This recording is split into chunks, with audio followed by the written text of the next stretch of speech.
Welcome to another episode of Dow's Weekly Digest.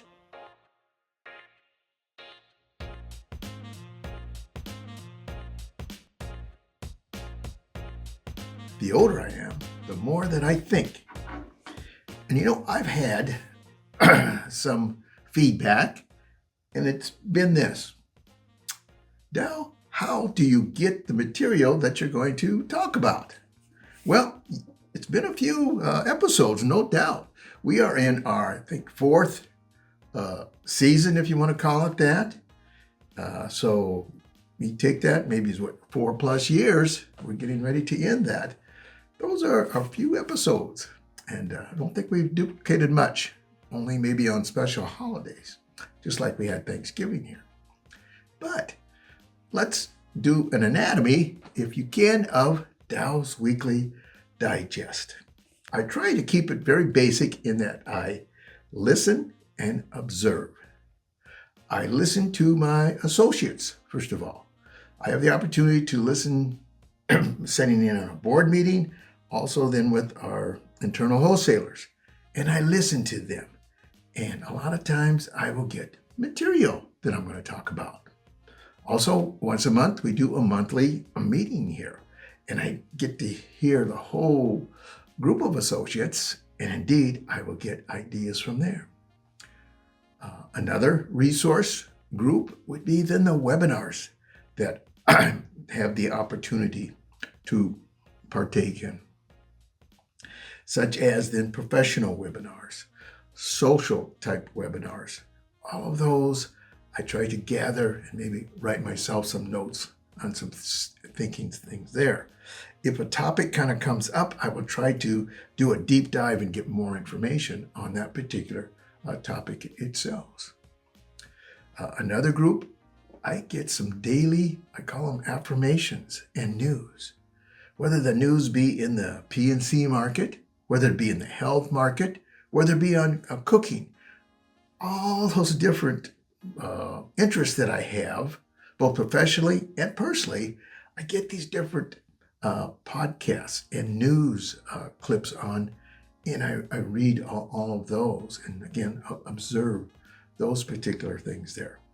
Some habits that I have. One is I daily listen to a affirmation through a podcast of a gentleman by the name of John Maxwell. Now, John Maxwell was a pastor, and now he is a speaker. I think a real good speaker in today's generation, if I want to call it that. His mentor, just like mine, was Zig Ziglar. And he uses a lot of maybe Zig's material, but he uses a lot of his own materials too.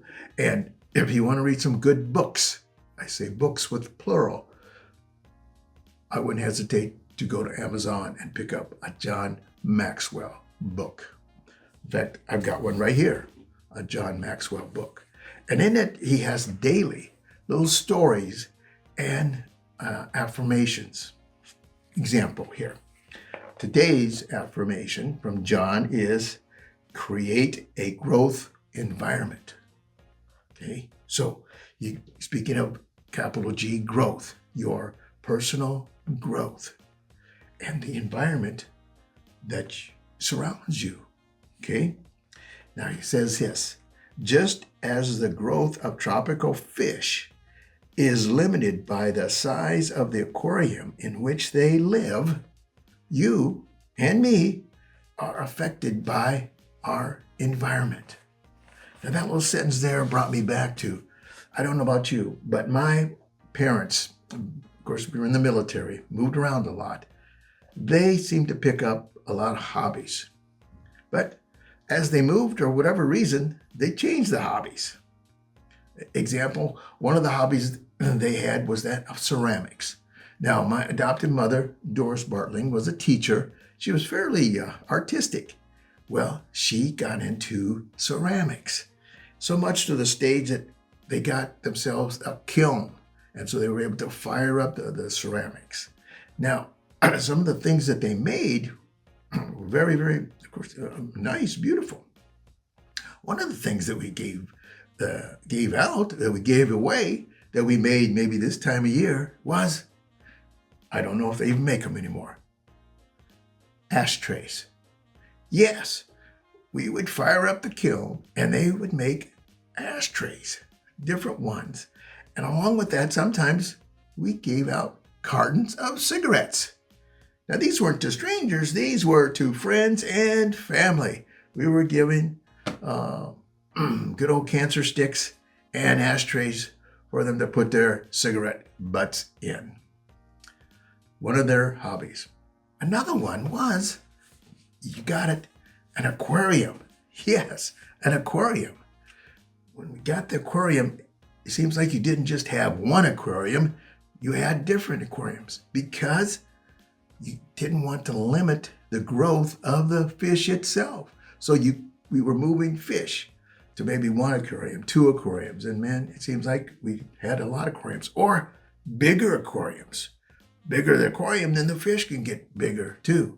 And of course, we had then angelfish, we had goldfish, we had Siamese fighting fish, betas, we had guppies. And if you've got guppies, you're going to have more and more guppies. Oh boy, meaning more aquariums. Okay, aquariums there. So in his thing there of the size of the aquarium in which they live, he says that's why it's very, very, very crucial to create an environment of growth.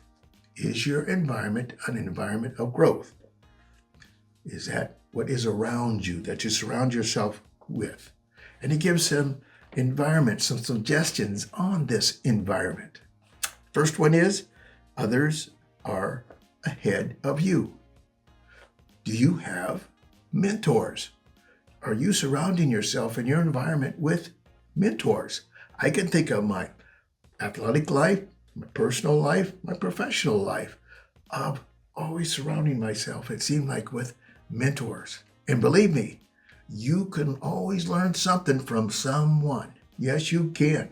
Whatever station in life they may be, you can learn from them if you listen and you observe. Next one, are you still challenged? Are you still challenged? Or are you just complacent? Just going along to be going along? Are you challenge yourself? And sometimes those mentors will challenge you. Again, one of the mentors of me was in my adult life was pastors. They would indeed challenge me and encourage me to discover, get affirmation, and then use the gifts that's been given to. Use them. They're not for your own personal use. They're yours to give. And I would get challenges from them. Coaches, of course, would challenge me. And then professional mentors would challenge me. So are you still challenged or just complacent? Do you focus on the forward? Rear view mirror? Pooh, don't need it. Don't need the rear view mirror. I'm looking forward. I'm keeping it between the lines. If you're thinking more about the past than the future, your growth has probably stopped. How about the atmosphere is affirming? Are you affirming others? Are you getting affirmed in your environment?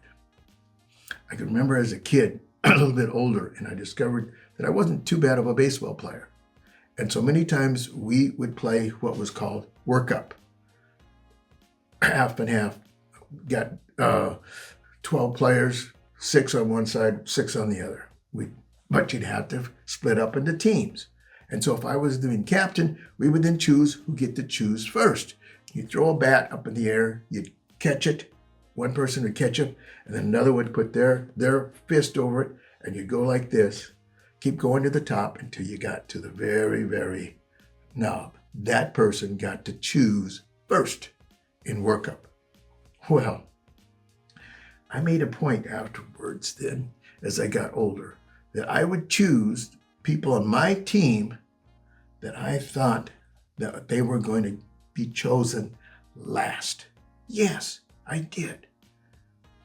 So as the team was developed, we would sit down and I says, guys, I think today that you are going to be playing the best that you ever did.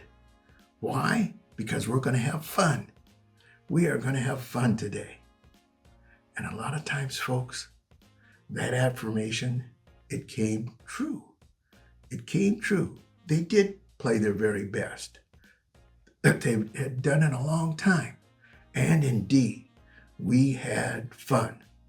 When they're out there in right field and they make that catch, and that's uncommon, man, that is so great to congratulate them and give them affirmation.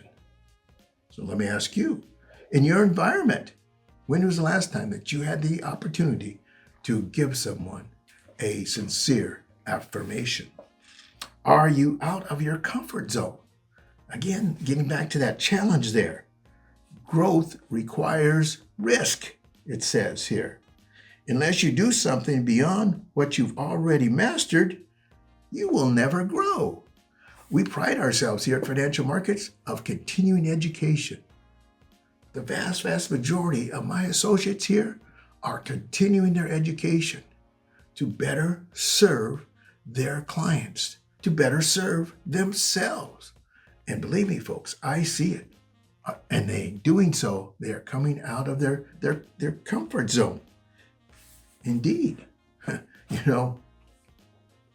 When I went to college my freshman year, I flunked out of speech and I flunked out of English. I was completely out of my comfort zone.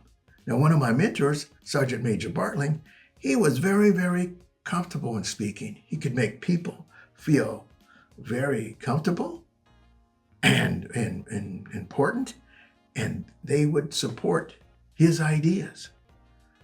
I didn't know at the time, but he was teaching me. He was teaching me that I should get comfortable more all the time in speaking to you. And then there's the willingness to change. The willingness to change. Part of the anatomy here of Dow's Weekly Digest, as I said, I listen and I observe. I look at different resources that I can use. I give some examples of those. Okay? Then I take notes. I take notes on how maybe personally, some personal applications that I can use for that particular message itself. Then I write this down as though I'm speaking to you. The more that I write, the more comfortable that I feel. And then, folks, I turn that over to AI. Not just one AI, but 4 different AIs. And can you help me then refine, not do it, but refine it? Almost like having an assistant. But I had to develop the comfort zone, if you will, for me, of change. Part of that change being AI and the use of that.